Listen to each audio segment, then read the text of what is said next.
So now, on the topic of awe, I am pleased to introduce arts professional and creative entrepreneur, CEO and founder of Unexpected Adventures, Martha Blackwelder.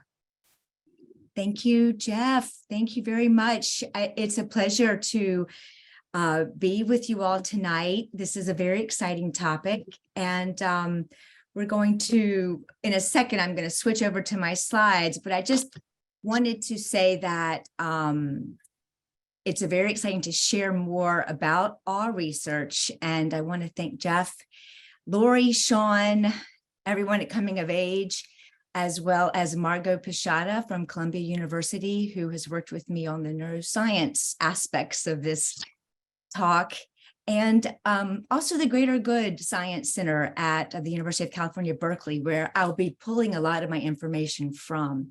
So let me do the screen share, Jeff. I can, and come over here. Hang on just a second. Okay, so it is amazing and exciting to see that awe has been in the news recently. And it's funny because I think that it's a very small word. I think many of us, we tend to forget about it. But in addition to these two New York Times articles, as well as many others, if you actually stop right now and you Google awe in the news, you will come up with so many articles. There actually have been podcasts, Forbes, any newspaper in this country, basically Washington Post, podcast, TED Talks on this topic. And a lot of the reason for this excitement around this positive emotion is one particular psychologist at the University of California, Berkeley, Dacher Keltner, and his book is in the center of this group. And he started about 30, 40 years ago working in this field, and in the late 90s started to offer a lot of different research with students, grad students. Many of his students now are authoring a lot of the talks I'm going to be talking about. But this book came out in January, February, as well as several other books on awe. So we're going to talk a little bit more about this emotion, but let me first start by reading a definition. And this is actually, it's so funny to me, but we have a date on this definition. So 2003 was when Dacher Keltner and his colleague at NYU, John Haidt, actually began working in this field. And they basically put this definition of awe together to help to begin the research in this emotional science. Awe is the feeling of being in the presence of something vast that transcends your understanding of the world. So this is one definition, and I actually have a couple of others I just want to read. One that's kind of fun is when you realize that Albert Einstein was talking about awe. So we have actually so many stories about awe that predate the 20th and 21st century. But his quote is, "One cannot help but be in awe when he contemplates the mysteries of eternity, of life, of the marvelous structure of reality. It is enough if one tries merely to comprehend a little of this mystery every day. Never lose a holy curiosity."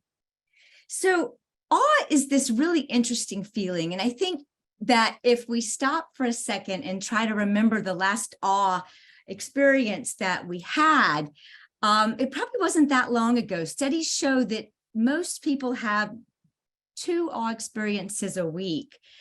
So I want to just read one more. So awe is the feeling we get in the presence of something vast, something like the Grand Canyon, something that challenges our understanding of the world, looking up at the millions of stars in the nighttime sky, marveling at the birth of a child. When people feel awe, they may use other words to describe the experience, like wonder or amazement, surprise or transcendence. It's one of the positive emotions that it's a little different from the other emotions, and there actually has been research around this. One professor at Arizona State University, a student of Dacher Keltner's, Michelle Chioda, she inquired into sort of the difference between awe and other positive emotions like joy and love and happiness.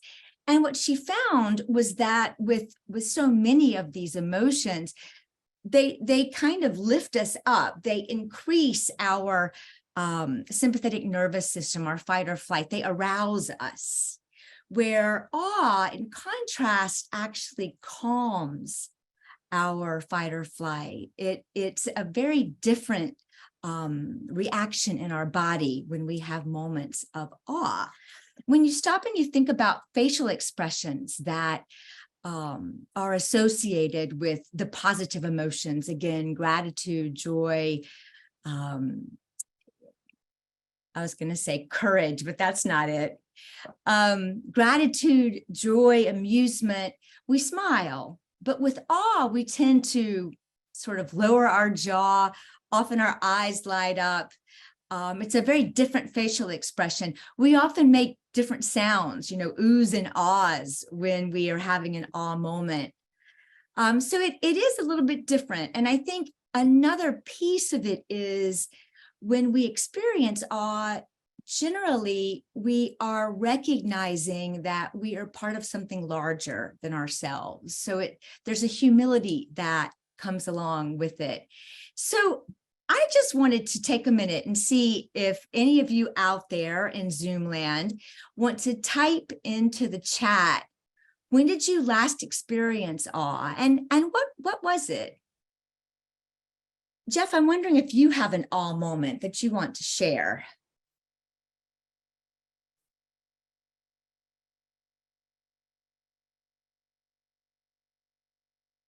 Yes, no? Okay, you're I'm not. sorry, I was muted. You were muted. You were muted. Well, for me, so here are some moments. Here, I think that people, okay, a sunset, beautiful, beautiful.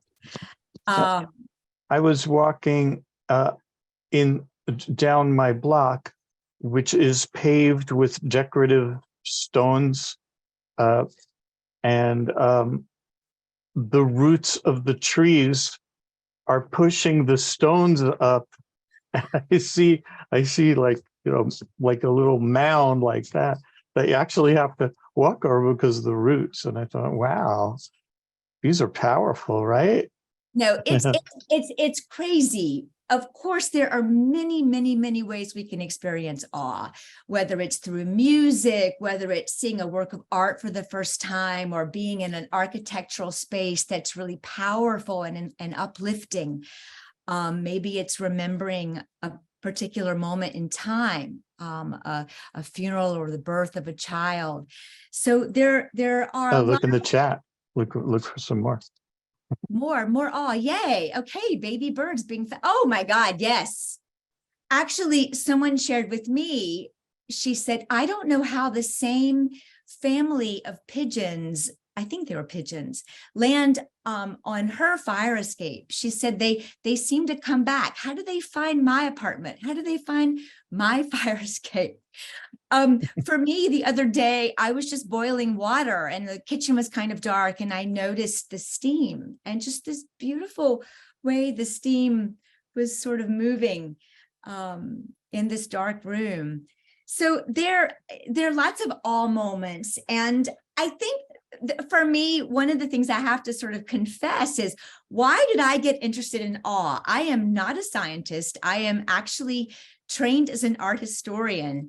And the reason this really sparked my interest is that a lot of the research showed that having moments of awe was very much like being in seated meditation.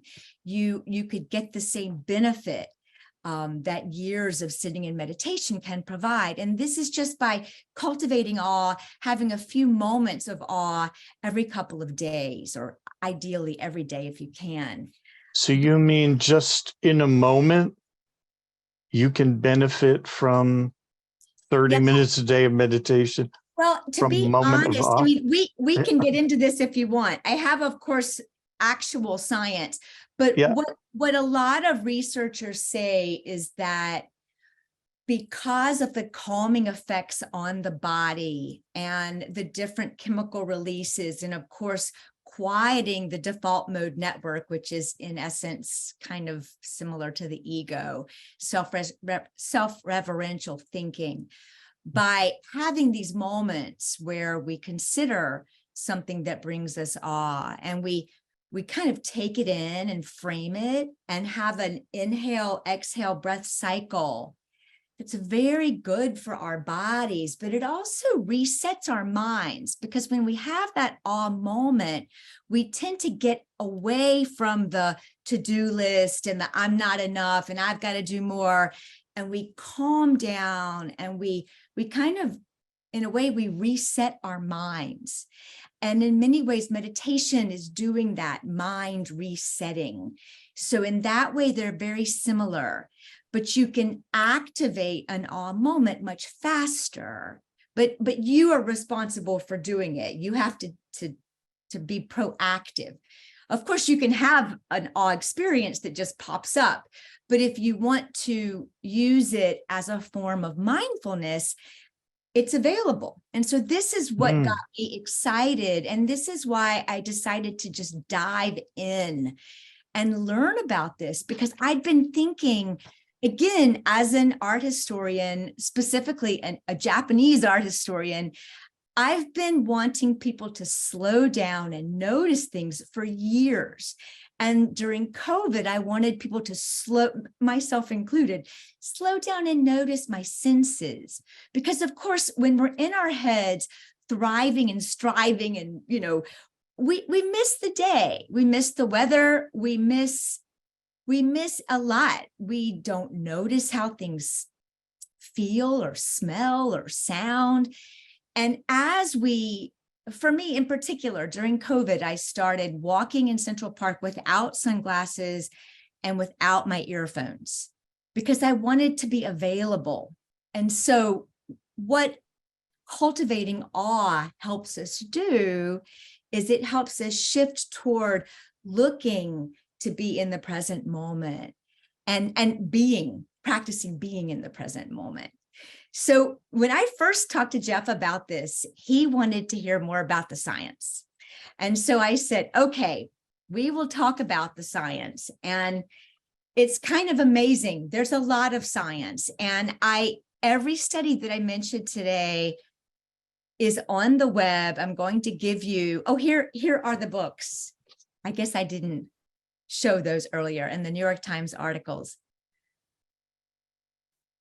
Okay. And the New York Times article that I saw, it only studied people in their 60s, 70s, and 80s. And I thought, well, by gosh, this is, totally a topic for coming of age, for Jeff, sure. I'm having a little bit of a technical issue. So for some reason, my slides will not advance. Here we go. Okay. So our first study, and let me just say, I'm going to talk about 4 different studies. This is probably the least attractive of my awe slides today, but I realized it was so important. I added it in just recently. So one of the first important studies, Dacher Keltner and his graduate students began to consider if negative emotions, excuse me, just give me a second here. That if certain negative emotions are linked to higher levels of inflammation, AKA pro-inflammatory cytokines, then could positive emotions decrease those pro-inflammatory cytokines? So it makes sense. Seems like it might work. So that was basically the premise of this particular study. And it was carried out in 2015 by one of Keltner's colleagues, Dr. Jennifer Steller at the University of Toronto. And the title is actually Positive Effect and Markers of Inflammation. Discrete positive emotions predict lower levels of inflammatory cytokines. And so I was intimidated by the word cytokine, but cytokines are basically, they're markers of immune function. And they can be good. They're proteins that help regulate the immune system. And so if you cut yourself or if you break your leg, they will send these cytokines to that injury. But what happens is over time, if we don't kind of return to homeostasis, and if instead we have chronic inflammation or chronic stress, then more and more of these cytokines promote the type of inflammation that can cause diabetes, cardiovascular disease, and other chronic diseases. And so what the researchers decided to do was to test participants' levels of one particular type of cytokine. And this cytokine is it's actually easy to test and it's not that expensive. And so you often see the IL-6 being used in a lot of these studies. So IL-6 is interleukin-6. Again, it's one of many types of pro-inflammatory cytokines, and they can test it by having participants just spit in a cup, and they can take those cups back to the lab and test the levels of the IL-6. And so what Dr. Steller did with participants at the university, at her university, was she actually performed two tests, but the first was to ask participants how much positive emotion they'd felt in the last month and a few other questions. And then they tested their IL-6. And in fact, her hypothesis was correct, that the positive emotions did predict lower levels of cytokines in their student population. So she decided to go back and to figure out, well, of all the positive emotions, how did they rank? And actually, that's what I used for this slide. So what she discovered was that awe, contentment, joy, and pride actually outranked the other positive emotions. But as you can see from this image, awe actually is above and beyond all of them. And so this is kind of the end of this first test. But what's interesting is they've used this test to build on other tests. And so we're going to look at trauma survivors, primarily veterans with PTSD, and students from under-resourced schools in Oakland, and how they looked at inflammation. And they didn't use the lab. They actually went outside and they took the participants on a whitewater rafting adventure. And so they wanted to test and see, again, cortisol levels, IL-6 levels, but they also were looking at emotion. And this is a really interesting study. And of course, chronic stress is something we can all talk about. I think that for many of us, we're at such higher levels than we used to be, that normal is no longer normal. Normal is full blown. But this is an interesting study. So this came out in 2018, and it was called Awe in Nature Heals: Evidence from Military Veterans, At-Risk Youth, and College Students.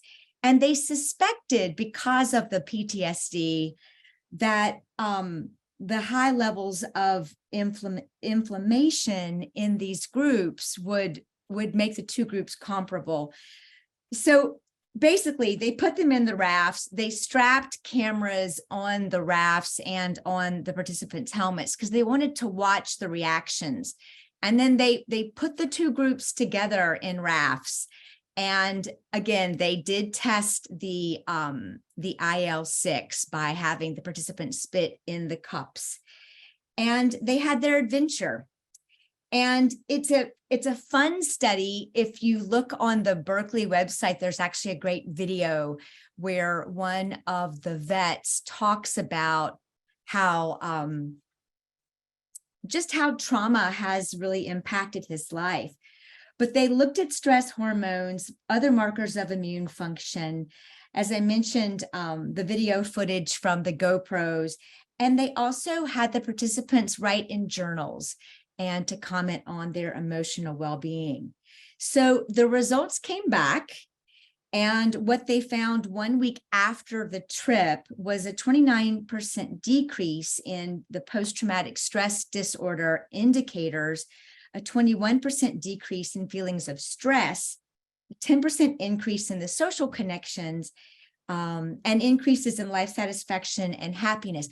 One of the curious things, though, about this test is that the cortisol levels actually converged. So by being together, there was something about having the experience together. Their cortisol levels kind of equaled each other. So that's the piece of this, it's sort of the awe part of this story. The next, oh, this is great. So quotes.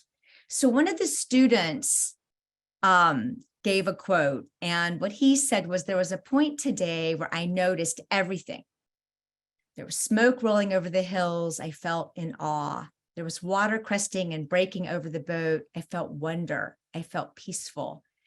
And one of the things that, you know, we forget as we go through these slides is a lot of the students from the high school had never been camping. They hadn't been whitewater rafting. So this was a really exciting, fun opportunity. And of course, for the vets, they're so used to being in high stress situations that this is great fun for them. But this is a quote from one of the veterans.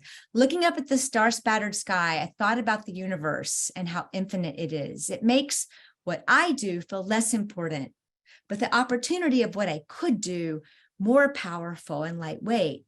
I never see how many stars are in the sky like I did tonight. So, you know, I think I've just gotten excited about all this stuff, Jeff, but this motivates me to think that having outdoor experiences of awe, testing cortisol levels, and seeing that positive emotions do indicate lower levels of inflammation, and that we need to go have fun. We need to go have these moments of excitement in our lives, or of awe. So the next study is from 2019, and it was conducted in Amsterdam, and it's all about the brain. And this study looks at what levels, basically, this study is talking about the default mode network. And what the researchers did was they took a group of participants ranging basically from about 20 years old to late 40s, and they had them go into the MRI. They scanned their brains, but they showed them 3 different videos. And what they were testing, they wanted to understand, they basically wanted to understand what parts of the brain light up during an awe experience. And so the study is called the neurocorrelates of the awe experience, reduced default mode network activity during feelings of awe. And so I wanted to show the videos because they're kind of cool, but if you go to this study on the internet, you can actually watch them for yourself. So what they did was they put together a very stunning awe-inducing video that came from the BBC's Planet Earth. And then they showed a funny animal video and then a very neutral nature video. And the findings that came back actually showed that while watching the awe video, participants' levels of activity in the the default mode network region of the brain, did decrease. And that's what they thought would happen. While watching the other videos, it increased. So people are like, well, what's the default mode network? And famous people like Michael Pollan and others like to say, well, the default mode network is the address of your ego. But scientists don't like that. They're like, oh, it's much more subtle than that. And so it's a group of regions in your brain that they're focused on self-referential processing. And they also go online when you're no longer performing a task. So as they watched these scans, they could see the regions light up around the silly video and the neutral video, but with awe, it calmed down. And this is important because this is what happens with meditation, with the flow state, and also with psychedelic drugs. It's the same thing in all four of these activities. So I found that fascinating. And then finally, the study that Jeff and I were talking about is entitled All Walks in the Power of Nature. Big smile, small self. All walks promote positive emotions in older adults. And this is an interesting study. It came out in 2020. So again, following the chronology. And this is a study performed by Dr. Virginia Sturm at the University of California, San Francisco, who is a neuroscientist, and she actually works in the Department of Aging. And she worked with Dacher Keltner and other colleagues to basically, the issues are different. And this is something I found interesting because older people tend to isolate and they tend to get more depressed because they're in isolation. The experts were wondering if having awe experiences could decrease depression, could decrease anxiety, could build more pro-social behaviors. And so they actually created the awe walk to test their premise. And as Jeff said earlier, they investigated individuals in their 70s and 80s. And they had a control group and an awe walk group. And they asked them for 8 weeks to take one 15-minute walk once a week. That's it. And to write in your journal every day and document your emotions. How are you feeling? Feelings of anxiety, depression, loneliness. And when you go on the walk, to take a selfie before, during, and after the walk, and then to jot down some notes about the walk itself. And so for the control group, they said, just walk once a week and report back. But for the awe walkers, they actually worked with them and explained to them how to cultivate awe. And they basically said, try to look at things with childlike wonder. That's number one. Number two is go to new places, visit, new sights, new sounds. And if you can't be in nature, try to walk in different parts of the town or city where you live. And if you can be in nature, try to find different parts of the park or the natural setting that you haven't seen before. And so the awe walkers and the control group started their walks.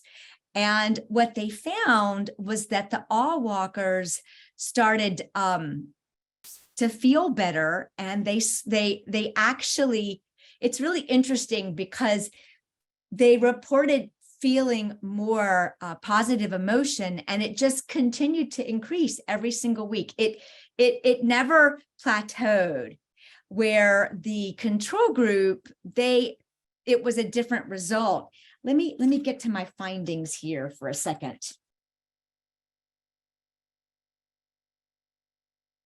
So it's interesting because the selfies actually were one of the most interesting findings, because the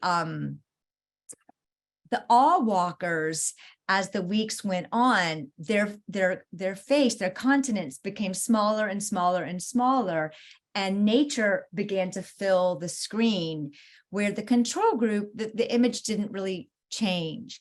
They also were monitoring smiles, and they noticed both groups began to smile more frequently as a result of getting outside and being in nature. And I think the quotes I found very interesting between the two groups. So one of the awe walkers said that she noticed the beautiful fall colors and the absence of them in the evergreen forest, where one of the control group walkers said she spent much of a recent walk fretting about an upcoming vacation and all the things, all the things I had to do before we left. And I found this very interesting because this also speaks to the default mode network and this idea that you're in your head. If you're seeking awe, you're not going to be self-obsessing. And I think a lot of people, when we talk about the default mode network and sort of the disappearance of self, people get nervous. They're like, I don't want to disappear. But we're talking about extreme levels of thinking about yourself. And in this study, it's clear that seeking awe, you're not thinking about yourself. You're thinking about nature. You're thinking about the beauty that's surrounding you. So let's keep going here. So those are my studies, and I'm ready to talk a little bit more about how you can seek awe. But before we do that, Jeff, do you want any of the studies speak to you? Were any of them sort of unusual or curious, or do you want to ask any questions, or if anybody in the audience wants to ask?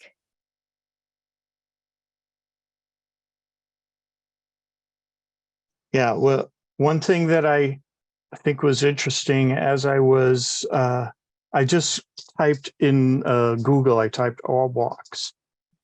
And one of the things that came up was a website for people that take up a 15 or so minute walk per day and resources for it. And you can put on a headset and hear a podcast and blah, blah, blah. Versus going on an awe walk, which is an entirely different thing. So I know walking is healthy for you. It's a good thing to do. Doctors are encouraging us to get out there.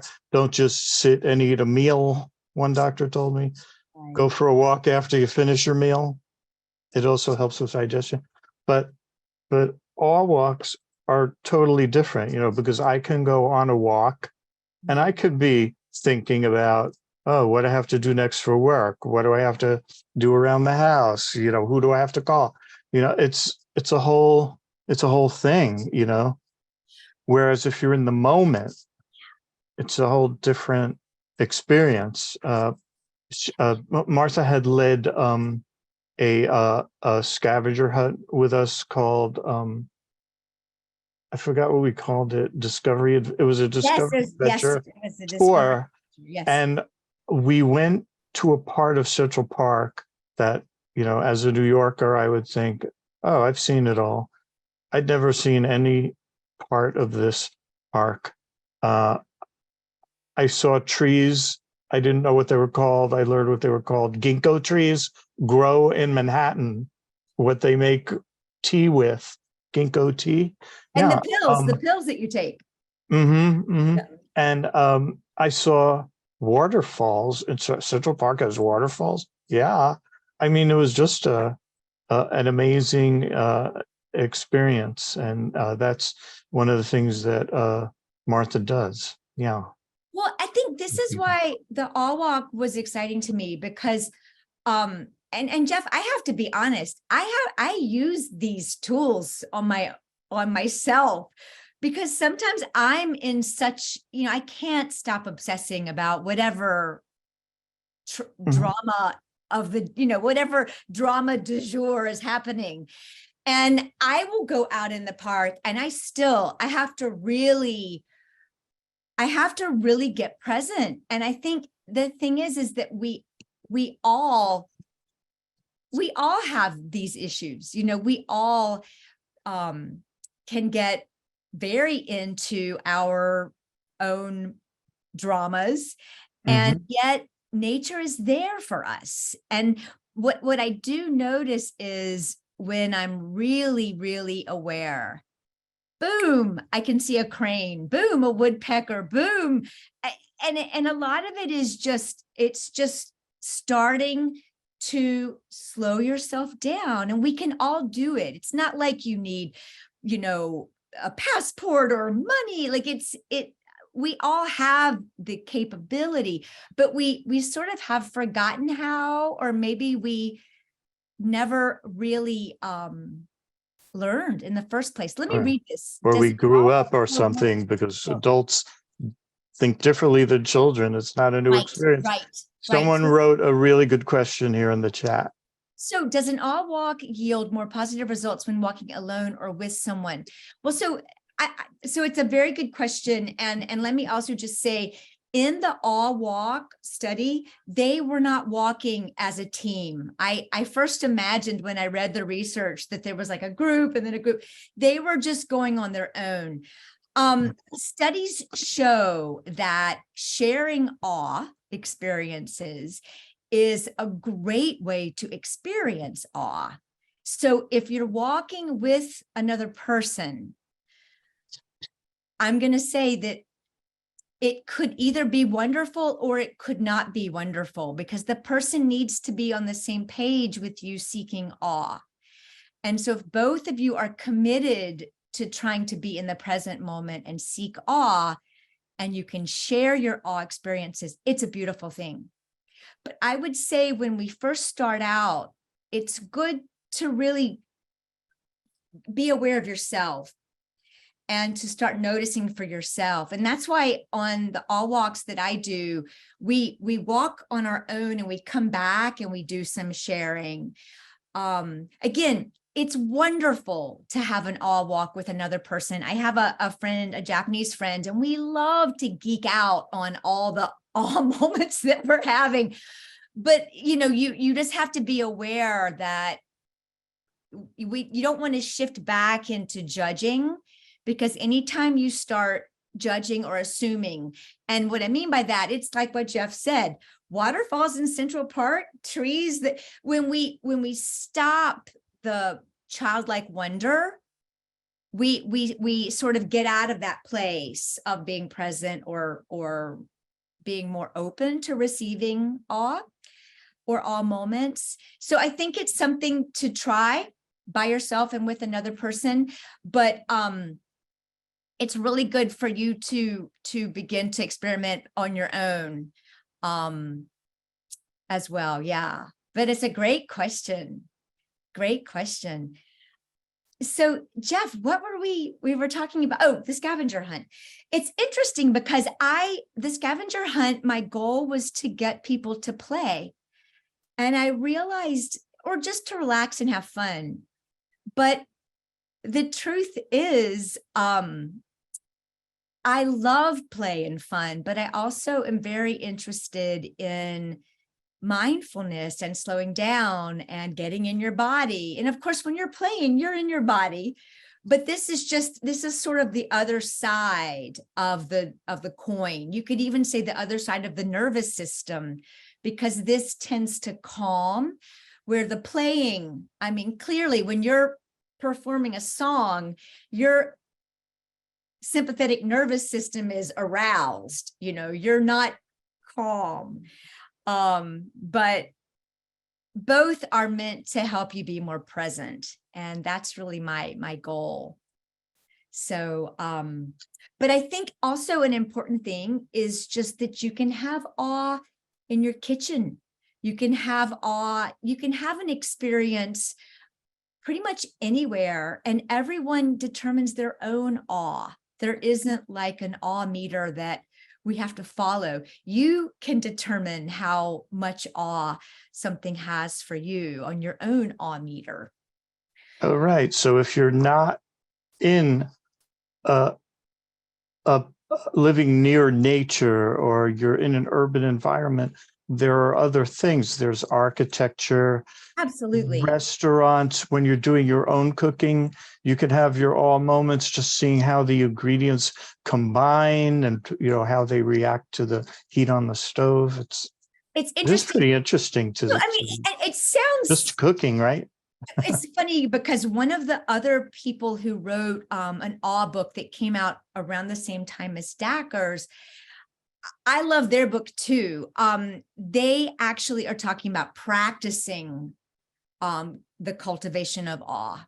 And one of the two authors said that cooking pancakes and seeing the bubbles that pop up when they're getting ready to, you know, when they're cooked on one side, he said that was when he had his first big awe moment. So, but I think it's where we stop being so judgmental and we start to look at life from a different perspective, which or jaded, you know, jaded, yeah. especially here, you know, in New York. I think a lot of us are jaded. But you know, Been there, done that, seen it all. Without Right? a doubt. Yeah, without a doubt. And I mean, one thing that you know, I read again and again is scholars will say, well, the first time you see the work of art, because maybe the third time it won't bring you awe. But maybe, you know, that moment when that tenor that you've never heard before sings this particular aria in that opera just wows you. And taking that in, we have awe moments all around us here in New York City. And I feel like it is an attitude. And it's also, I think, framing it as more than, oh, it was an amazing concert, to that moment, I felt chills in my body. That moment, I felt my legs tingle. And I didn't get into this, but Dr. Keltner talks about the metrics for feeling awe. And he says that goosebumps and tingles in your body are one metric that you're feeling awe. Tears can be a metric. And also, of course, your facial expression and shouting out, you know, woo and ah, you know, these different sounds that most likely the whitewater rafters were uttering during their adventure. He said those are all human markers of awe. And what's cool is a little while ago, I had massive tingles as you were asking me something, and I was just like, oh my goodness. But I think when we learn about it, it's here for us. It's just recognizing it in our bodies. So how, this, playing devil's advocate here, but I'm cooking. I've made pancakes a million times. I'm cooking them. I see the bubbles. I've done that. How do I not fake it? How do I not fake that I'm, you know, that it's I'm a good experiencing question. you know what I mean? I think you have to just say, okay, I'm not this, you know, we can't have awe all the time. You know, it's sometimes the moments happen and sometimes we can go out looking for them. But if we're not feeling it, if we're not feeling curious, because what I would say is keep looking for things to be curious about. But I also admit, you know, sometimes you don't feel it. Yeah, I see it. And one of the things, how can I transform my anxiety? Well, this is exactly why I'm doing this. How can I transform my anxiety to a moment of awe? So I also have anxiety, and it's, I think that there are different ways to address this, not address it. That sounds so technical, but I think when we recognize the things that get us excited. And for me, I love to go into sacred spaces, beautiful architectural monuments like St. John the Divine. I popped into a church the other day just to see the interior. And I sat down and yeah, my judgmental art historian voice was wanting to judge everything. And I was like, stop. Can you be present and asking yourself these kinds of questions, and noticing things? And I think often what we have to do is really look at the details and look big, look small. And we have to get curious. And no doubt, something will start to blow your mind. For me, it was the cut glass in these mosaics and looking at the way the sunlight was hitting the mosaics in this particular church. But I think we all know the things that get us excited. For me, sometimes I go out in the park and I'm like, nothing is going to break through. I am so tense right now. Where's the coffee? Nothing's going to break through. And I have to switch gears. I have to either sit down and try to focus on something else. Sometimes I'll look at the leaves and I'll look at how many colors of green do I see, or how many shapes of leaves, because even in my room, I have like 4 different shapes of leaves, or look at the pattern on the leaf. But you have to look, and it's the same with music. It's the same with all of our senses. We have to keep drilling down, but it's this idea that you're open to being wowed. Because again, all of these, all of nature is here, whether we're here or not. It's going to keep going. And when we realize we're just a small speck within this larger ecological system, that's kind of awesome. And actually, there's a study I didn't mention where one researcher hung out on the side of the road by the first vista where you can see where you can see Yosemite. And she interviewed people and she said, okay, I've got this graph paper and here's Yosemite. Where do you see you? And the participants would draw themselves like the size of one of those little graph boxes. They were that big, where they did the same exact study at the Fisherman's Wharf in San Francisco. And they showed the iconic sign and they had it on the graph paper. And they said, so where are you? And the participants drew themselves the same size as the sign, because it's a human scale versus a kind of a scale it's so much bigger than we are. And when we look at nature and really, like if you sit, I think one of the people earlier said, what did you say about the baby birds? The baby birds being fed by their parents. Anytime you look at animals and really notice, like the other day, I asked someone in my hair salon, I actually asked 2 people to share an awe moment. And one person, he said, I saw a squirrel in Central Park chewing on nuts, and the squirrel's jaws were moving at such a fast speed. And I said, that's great.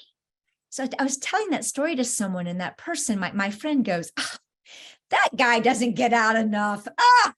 There's squirrels in Central Park. Oh, squirrels. And I said, no, that person is noticing the speed of the squirrel's jaws. It's so much faster than we realize. And I feel like when I can hear other people's awe, I appreciate them. I appreciate their honesty and their sharing with me and their trust and the humility and the fact that we can all be wowed, because yeah, there are a million squirrels out there and I think they all understand English, but they do have fast moving jaws. Anyway, I digress. I digress. Yeah. So if someone's in a state of anxiety, Yeah. what can they do? Yeah, I think you've got to get outside. You've got to move your Yep. body. That's me. I say you have to shift gears. So whether it's, for me, it's take a shower, walk to a different room, do some writing, get curious about something, move your body. It's anything to get out of your head. So it's anything that will ground you. Often, if you're in the kitchen experiencing anxiety, you can say, okay, red, what's red in this kitchen? How many colors do I see? And a lot of people will say, if you say out loud what you see, that will help shift you out of your brain. But there are a lot of little techniques. Often we are looking down instead of out. There are things you can do just around touching yourself, just anything to activate your senses, because that brings you back down into your body rather than staying up in here. So it's tough. I also struggle with it. And there are many tools. So I don't have the answer, but I think as we pursue cultivating awe and getting out of our heads, we will make more progress. But I think we have to be intent on making progress. It's not just going to happen. So you do have to set the intention that I'm going to go into the park and I'm going to be open, or I'm going to go. Don't self-sabotage your awe experience. You have to be open and intentional, and you have to try to be in the present moment. And with that, I think it's possible. And if that doesn't work, talk to yourself in your phone and listen to it. There are a lot of studies around all the different senses, but sound is a big one. And I often shake out of my funk when I hear myself complaining, it's kind of funny to say that. So, yeah, absolutely. Absolutely. And I wish I could give you a silver bullet, but these techniques are useful. And I think that we're not meant to be in our heads. And I think that's one of the reasons that we have these kinds of emotions that can help us reconnect to something larger than ourselves. So, Jeff, in honor of this talk, so first of all, here is me and my contact information. If anybody wants to get in touch, I do have a website, Unexpected Adventures NYC, but we've put together an awe walk for Sunday, June 4th. And if you buy a ticket or email me, we'll send you more details around where to meet. And we're going to spend about an hour and a half, and I'm going to facilitate this. And one of the things that we will do is connect with others. So we'll have awe separately, we'll have awe together.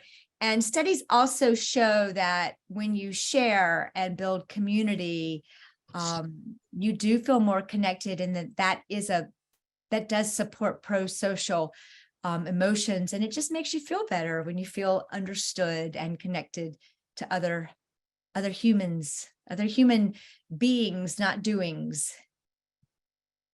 So, and interestingly, these are happening elsewhere in the country. I believe the whole movement began in California, where it was studied. Yes. And I am working with someone who I'd like to come to speak about another topic. And I went on her website and I noticed that she leads an awe walk tour, and she's out west. She's in California. I'm like, this is happening. This is starting to awaken around the country. It's exciting. Granted, she's in California, but yeah, no, it's exciting because I just know when I was in college, in art history, and we would look at these views of wheat or different seasons and paintings. And our teacher would ask us questions about nature. And I didn't know any of the answers. It was sort of like, where was I growing up?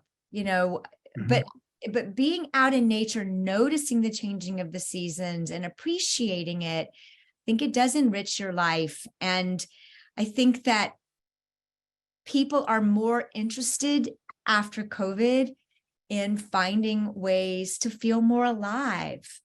And it's sort of like we've rejected this idea that we're born in order to work really hard and buy the second home. I think people want a better quality of life. And I think that these kinds of experiences help you feel more alive and connected. And, the more of us who are doing them, we're just going to all infect each other with good awe energy. It's exciting. And the best things in life are free. And this is just available. They kind of are. Right? Yeah. And I guess just as we're closing, I have been sitting in meditation for 10 years. I still like meditation, but there's something about seeking awe where you're looking outside and you're connecting in a different way that is also really, really fruitful and fun. Yeah, fellow meditator too. Well, thank you so much, Martha. This was really enlightening. It was evidence-driven. And thank you for setting up this all work for us. There are only 3 discounts available. So, first come, first serve. But even if you don't get the discount, the one that I saw in California was $300 a person. So, Wow, $300. not to say that you can't, organize one yourself, but if you go with someone who knows how to, give information to the participants so that they can go on their own walks and then practice it themselves, I think that's really useful. I would definitely go with someone who can guide me first. So thanks so much for that. Thank you, Jeff. Thank you. Actually, I think it's less intimidating than a mindfulness meditation walk. So yeah, and I love the science behind it. I really, it's that it's just proven to be so much more powerful. Oh, thank you, Marian. Thank you. Yeah. Thank you. Right. Thank you. Yeah, and it's a separate emotion, which I guess is an awe moment for me. Well, and for me too. It's a different emotion. Yeah, I'm in the same boat. I hadn't really thought about it.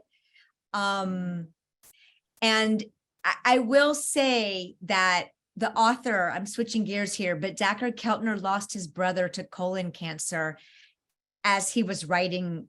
The book includes this, and he said that he's not a religious person. He didn't grow up with a religious background. And when his brother died, handling the grief was really hard for him, and that he had to use awe. And he said at first it was weird because that's what he researches, that's his work. But he realized that it could help him. And he said when he first started, he really was feeling awe less. And I think to answer one of the earlier questions, some days or some hours I feel awe less. But I also know that when the thing is over, I'm going to go do some things that are I can reset. And, but I think it's important to know no one is saying that we're going to start living lives that are filled with awe 24/7. These are just moments. But well, thank you. Thanks so much. I know we're going over time, so I just want to thank everyone who's still on the call for staying with us. And thank you again, Martha. That was a really wonderful talk, and hopefully the stress level has gone down. It has. All right. Good night, everybody.